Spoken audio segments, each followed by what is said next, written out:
Bertakwalah kepada Allah. Itulah amalan para salafus salih setelah mereka menunaikan salat tahajudnya. Kalau tidak memperbanyak doa, perbanyak istighfar, atau memperbanyak bacaan Quran kepada Allah Subhanahu wa taala. Nah, sekarang kita lanjutkan, ambil satu saja untuk mempersingkat bahasan kita. Setelah melakukan itu, apa yang kemudian Rasulullah SAW lakukan? Ya, selesai menunaikan tahajud dan pendekatannya kepada Allah. Bapak Ibu sekalian, sunnah Nabi, saya urutkan dari awal ya, supaya mengingatkan kembali. Bangun dari tidur, tidak langsung berdiri, duduk dulu. Kemudian hapus bekas ngantuknya. Itu sunnah Nabinya. Ya, sudah dipraktekkan insyaAllah. Ya. Baca doa bangun tidur. Alhamdulillahilladzi ahyana ba'dama amatana wa ilaihin nusyur. Baca 10 ayat terakhir surah Ali Imran. Sudah insyaAllah. Ya, berusaha terus ya, berusaha. Baik. Setelah itu kita pergi cuci tangan kita. Ya, kemudian berwudu. Kalau berhubungan suami istri kemudian mandi dulu, janabah ya. Lalu tahajud. Tahajud tadi malam insyaallah. Ayo ya. Jangan tunggu waktu, begitu diajarkan sekarang langsung praktekkan ya. Keluar dari masjid ada peluang dipraktekkan, praktekkan. Amalannya malam praktekkan ya. Belum pernah mulai dengan 2 rakaat, masyaallah ya. Tahajud lakukan ya. Selesai tahajud bisa perbanyak istighfar, wabil asharihum yastaghfirun. Bisa memperbanyak doa kepada Allah. Silakan antum memohon. Hadisnya qudsi sudah pernah saya sampaikan ya. Allah berikan 3 pilihan. Ya ibadi, hei hambaku, sepertiga malam terakhir Allah turunkan rahmatnya ke langit dunia ya. Menawarkan 3 hal. Ya ibadi, hei hambaku, siapa yang menginginkan rahmatku aku berikan, yang berdoa aku kabulkan, yang memohon ampunan aku ampuni saat ini. Setiap malam berlangsung, setiap malam, Masya Allah. Di akhir penghujung sebelum fajar. Kemudian kita boleh perbanyak doa, dan yang terakhir perbanyak bacaan Quran, hafalan Quran atau tilawah Al-Quran. Nah, setelah itu tiba waktu panggilan azan. Ya. Jadi Rasulullah melakukan itu sampai muncul panggilan azan subuh. Apa yang dilakukan oleh Nabi ketika azan subuh itu mulai memanggil? Nah, Bapak Ibu sekalian catat dalilnya. Supaya bahasan kita ada landasannya dalam Al-Quran dan Sunnah Rasulullah SAW. Ya. Saya agak kurang suka kalau menyampaikan materi tidak ada sandaran dalilnya, ya. Atau cuma kita menyampaikan panjang-panjang ternyata dalilnya tidak ada. Itu capek-capek sendiri nanti ya. Baik. Pernah dengar hadis ini? Makan saat lapar, berhenti sebelum kenyang. Oh, ya. Itu hadis palsu ya. Saya sering bercanda menyampaikan, saking palsunya di kitab hadis palsu pun nggak ada. Saking palsunya ya. Itu cuma ada di kitab karangan Jalaluddin As-Suyuti. Beliau punya kitab cerita namanya Ar-Rahmah fi Tibbi wal Hikmah ya. Itu ada di halaman 19 sampai halaman 25. Itu kisah ya, kisah. Tapi yang paling menarik sekarang bulan apa?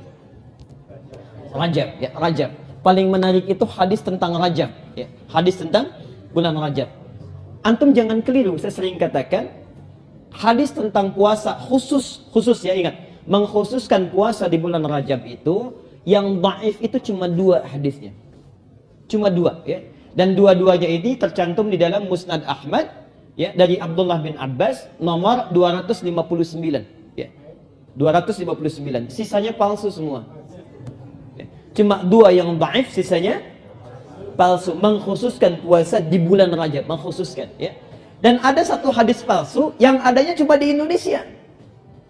Yang lain gak ada. Itu mulai dari tahun kemarin itu. Mulai dari tahun kemarin. Kalau yang umum di berbagai negara, ada yang ini bunyinya, pernah dengar? Siapa yang puasa 1 hari di bulan Rajab mendapatkan pahala sekian. 3 hari sekian. 7 hari dibukakan 8 pintu surga. Pernah dengar itu? Masya Allah ya. Antum kalau gitu nggak usah puasa Ramadan. Puasa Rajab aja 7 hari itu. Dibukakan pintu surga. Ya. Yang paling menarik, ada ujungnya dari tahun kemarin ya. Dan masih ada sampai sekarang, saya dikabari ya, siapa yang menyebarkan informasi ini akan dibukakan 80 pintu surga. Pernah dapat SMS itu? Siapa yang menyebarkan informasi ini dibukakan 80 pintu surga. Itu bukan hanya nggak ada di hadis palsu, adanya cuma di kita itu. Cuma di kita, silakan cek, nggak ada di kitab-kitab yang lain, termasuk di negara lain ya. Dan itu sebetulnya membodohi diri sendiri. Ya udah nggak usah puasa, sebarin aja informasinya. Ya. Baik. Tapi maafkan saya, bukan berarti tidak boleh ada dalil khusus puasa di bulan haram. Hadisnya sahih, ya.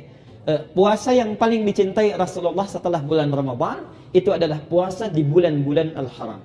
Ada 4 bulannya. Dzulqa'dah, bukan Dzulqa'dah ya, tapi Dzulqa'dah. Ya. Bukan Dzulqa'dah, bukan Dzulqa'dah, tapi Dzulqa'dah. Oke. Kemudian yang kedua Dzulhijjah. Ya. Yang ketiga Al-Muharram, bukan Muharram tapi Al-Muharram. 3 berurutan. Yang keempat Rajab. Jadi saat masuk di bulan ini antum boleh memperbanyak puasa. Senin, Kamis, Ayyamul Bid, puasa Daud, silahkan. Tapi kalau puasa yang sifatnya lebih banyak daripada itu nanti Sya'ban. Itu hadis yang sahih ya, dari Aisyah radhiyallahu anha sebagai pemanasan menuju Ramadan. Untuk yang sekarang hadis Muslim, riwayat Muslim, nomor hadis 724, 725, 728. Nanti kita bacakan hadisnya. Kedua, hadis riwayat At-Tirmidzi,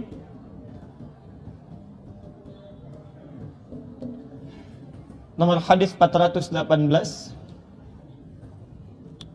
3, hadis riwayat Al-Bukhari. Maaf, saya berikan nomor ketiga, bukan nomor pertama, karena ini menguatkan ya. 1169.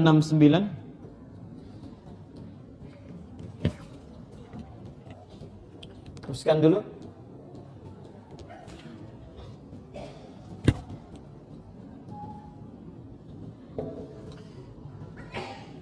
Tahqiqnya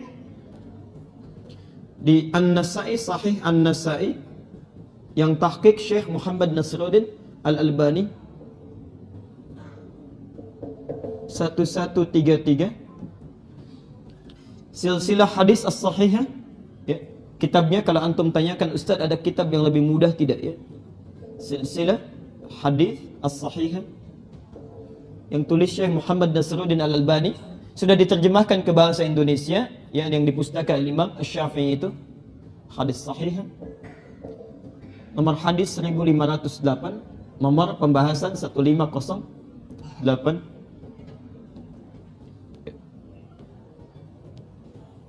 Baik, sudah? Bapak Ibu sekalian, sekarang kita sudah tahajud ya, insyaallah. Kemudian sudah beristighfar, sudah berdoa kepada Allah, memperbanyak bacaan Quran.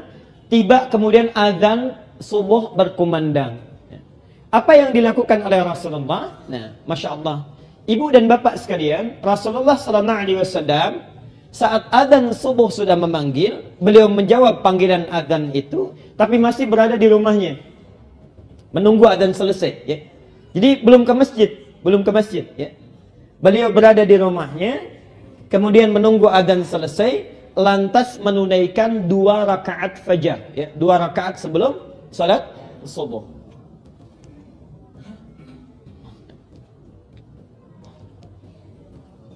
Perhatikan di sini, perhatikan.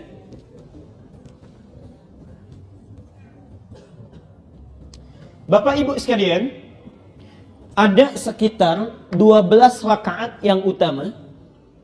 Saya tidak akan ulang ini. Ada sekitar 12 rakaat salat sunnah yang utama sifatnya ya. Utama itu selalu dijaga oleh para sahabat dan dipraktekkan, seringkali dipraktekkan oleh Nabi. 12 rakaat ya. Yang pertama, 2 rakaat sebelum subuh, 4 rakaat sebelum zuhur, 2 rakaat setelah zuhur, 2 rakaat setelah maghrib, 2 rakaat setelah isya. Jelas? Baik. Dari mana dapatnya hadis itu? Ya. Kita bisa temukan misalnya di dalam hadis riwayat Muslim nomor hadis 728 dari Ummu Habibah. Ya. Beliau menyampaikan, kata Rasulullah sallallahu alaihi wasallam, beliau menyampaikan, man shalla, saya ulang, man shalla 12 rak'atan ya, fi yaumin wa lailatin, siapa yang menunaikan salat 12 rakaat sehari satu malam, maksudnya salat sunnah yang mengikuti yang fardu ya, Bunya lahu bihinna baitun fil jannah. Maka Allah akan bangunkan baginya satu rumah di dalam surga. Siapa yang menunaikan salat sunnah, yang mengiringi salat fardu sebanyak 12 rakaat, ya, dilakukan konsisten sehari semalam, ya. Karena 2 rakaat sebelum subuh, ya, 4 rakaat sebelum zuhur, 2 rakaat setelah zuhur itu kan siang, ya. Kemudian 2 rakaat ba'da maghrib, 2 rakaat ba'da isya itu malam. Yang konsisten melakukan itu selama hidupnya, Allah akan bangunkan sebagai tambahan baginya satu rumah di surga. Ya. Hadis sahih riwayat Muslim nomor hadis 728. Ustadz, dari mana taunya 2 rakaat sebelum subuh, 4 rakaat sebelum zuhur, 2 rakaat sesudah zuhur, 2 rakaat setelah maghrib, 2 rakaat setelah isya? Itu ada di At-Tirmidzi, lebih lengkap lagi, nomor hadis 415. Ya. Orangnya sama. Jadi ini umumnya, kalimat umumnya, ini rinciannya. Ya. Ini rinciannya. Bapak Ibu sekalian, dari 12 rakaat itu, maka Rasulullah mencontohkan kepada kita memulai dengan 2 rakaat sebelum subuh. Dalilnya hadis riwayat Muslim nomor hadis 725 dulu. 725. Didapati juga di At-Tirmidzi nomor hadis 418. Perhatikan keutamaannya, perhatikan. Keutamaan 2 rakaat sebelum subuh. Ini saking pentingnya, Rasulullah tidak pernah meninggalkannya selama hidupnya. Saking pentingnya, ya. Dan ada 2 salat yang hampir tidak pernah ditinggalkan oleh Nabi. Hampir tidak pernah ditinggalkan oleh Nabi. Bahkan dalam perjalanan pun masih dikerjakan. Masih dikerjakan. Yaitu 2 rakaat sebelum subuh dengan salat witir. Ya. Itu seringkali dikerjakan.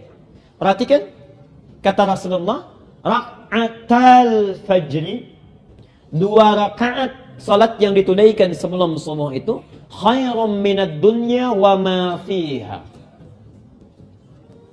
2 rakaat fajar atau 2 rakaat sebelum subuh itu, qabliyah subuh, pahalanya, nilainya di sisi Allah lebih baik daripada dunia dan seisinya. Masya Allah. Dunia dan seisinya.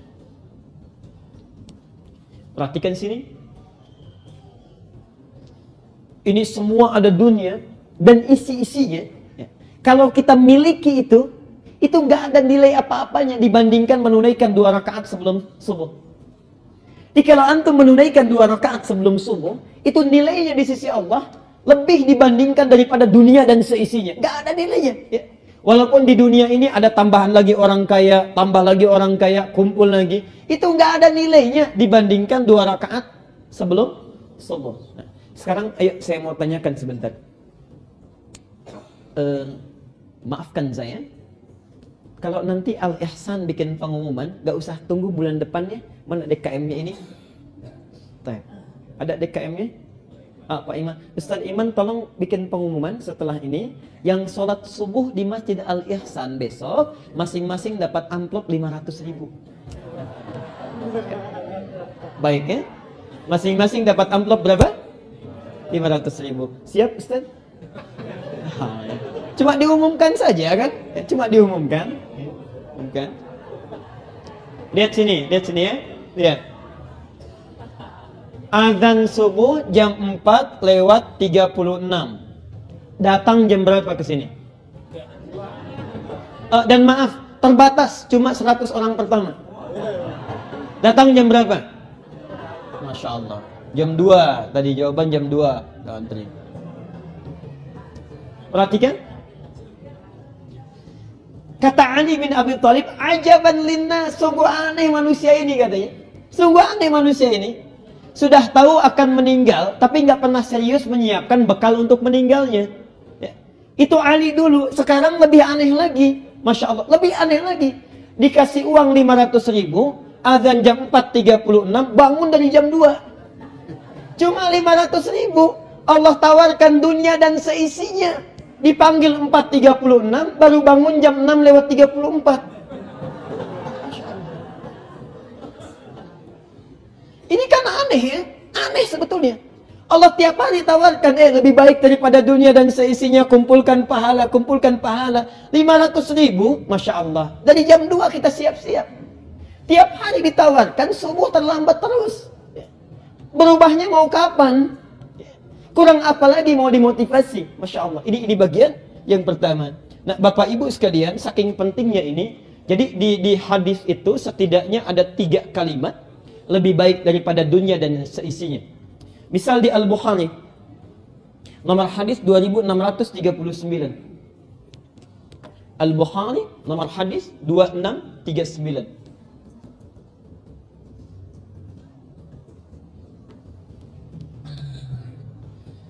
Nanti antum bisa praktekkan ini ya. Perhatikan kalimatnya. Ini hadis dari Anas bin Malik. Ya. Jadi ada Malik bin Anas, ada Anas bin Malik ya. Anas bin Malik punya anak namanya Malik bin Anas ya. Baik. Nah, Anas bin Malik ini Masya Allah itu pembantu Nabi dan lama membantu Rasulullah. Ketika ditanyakan, beliau ditanya oleh sahabat setelah Rasulullah wafat ya, ditanya, "Hei saudaraku," katanya ya, kalau dalam bahasa kita Allahu a'lam, ya akhi, ya saudaraku, bagaimana kesanmu saat membantu Rasulullah?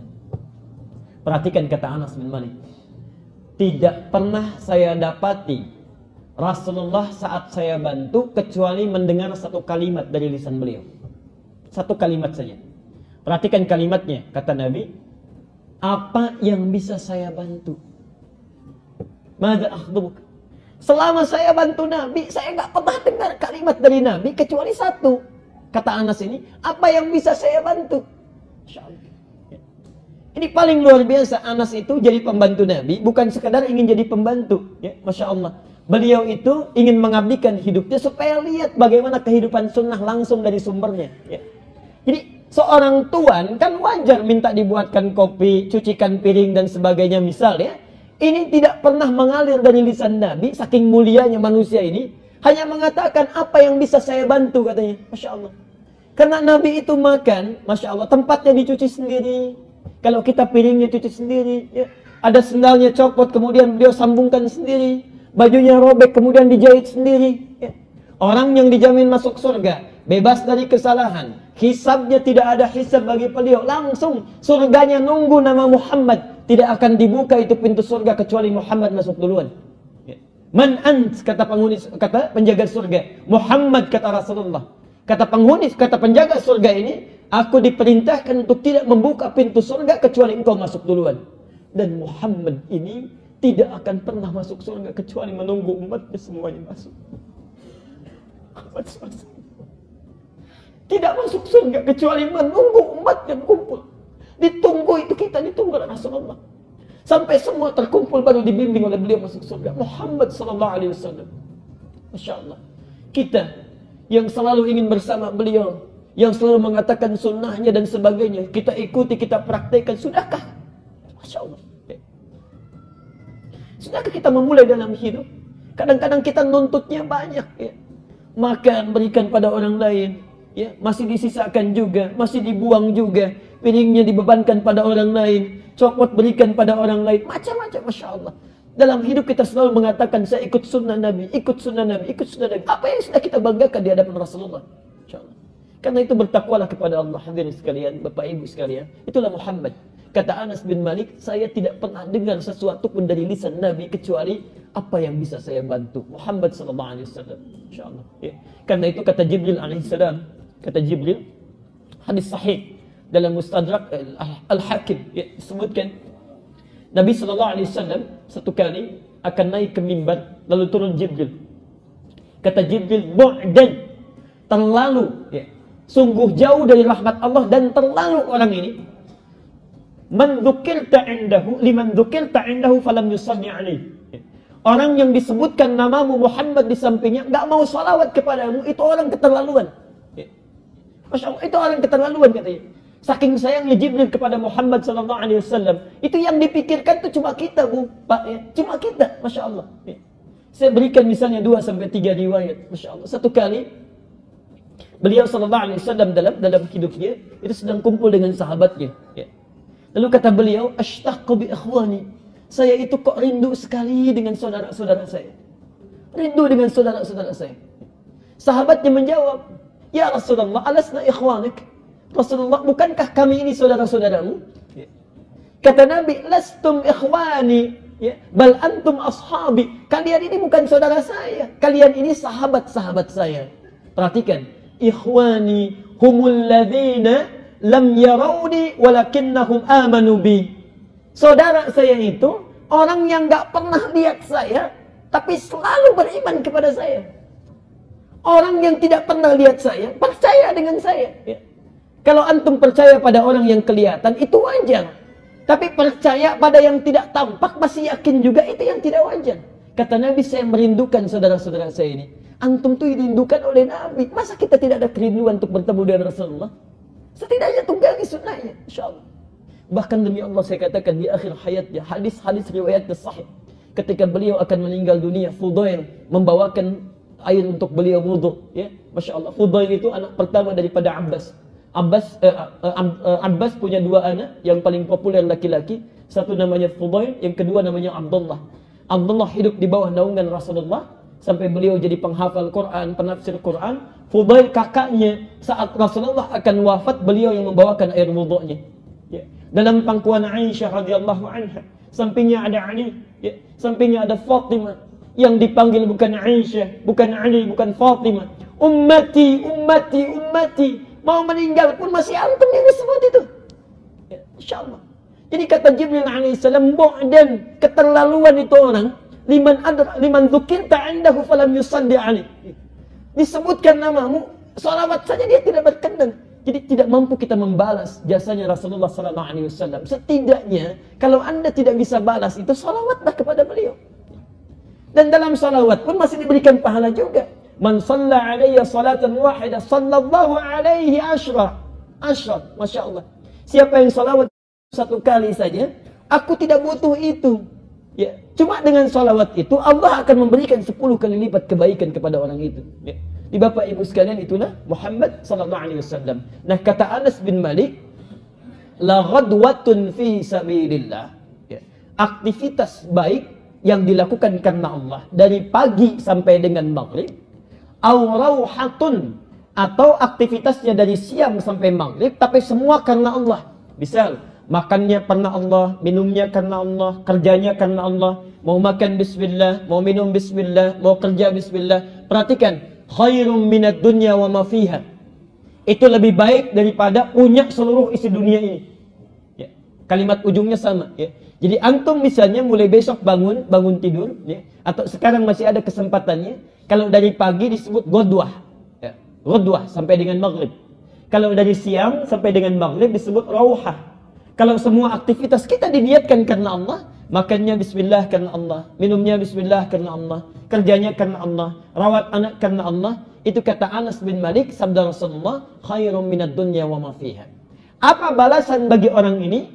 Dari Sa'ad As-Sa'adi di Al-Bukhari masih hadisnya. Nomor hadis 3078. Perhatikan. Maudhi'us sautin fil jannah. Orang ini akan dibalas dengan pahala yang berlimpah. Tempat pecut saja. Tempat pecutnya sesuatu yang tersimpan di surga. Untuk ilustrasi saja. Khairum minad dunya wa ma fiha. Jadi kalau tukang delman punya pecutan, disimpan di tempatnya, itu kalau ada di surga lebih bagus daripada dunia dan seisinya. Apalagi minumannya, apalagi gelasnya, apalagi keadaannya. Jadi kalau sudah semua diterangkan, antum tinggal tunggangi, keluarkan. Catat amalannya apa yang dilakukan. Nah, setidaknya bangunlah 2 rakaat sebelum subuh itu tunaikan. Khairan minad dunya wa ma fiha. Nabi tidak pernah meninggalkan ini selama hidupnya. Konsisten menunaikannya. Dari mana taunya? Hadis Muslim nomor hadis 724 ini. Dari Aisyah radhiyallahu anha. Qalat, lam yakunin Nabi sallallahu alaihi wasallam minan nawafili ashaddu ta'ahudan ala rak'atayil fajr. Tidak pernah Rasulullah sallallahu alaihi wasallam memperhatikan, menjaga dengan kuat di antara salat-salat sunnahnya dibandingkan dengan perhatian beliau terhadap 2 rakaat sebelum fajar. Jelas sampai sini? Baik. Jadi dalilnya yang ingin kita sampaikan pada kesempatan hari ini, Bapak dan Ibu sekalian, setelah bangun tahajud, siapkan diri kita, jangan sampai ketinggalan ini. Ya, walaupun bangunnya kesiangan, hadis sahih. Walaupun bangunnya kesiangan, misalnya, ini salat yang agak istimewa. Lakukan ini dulu 2 rakaat. Ya. Lakukan ini dulu 2 rakaat, baru kemudian salat subuhnya. Jelas sampai di sini?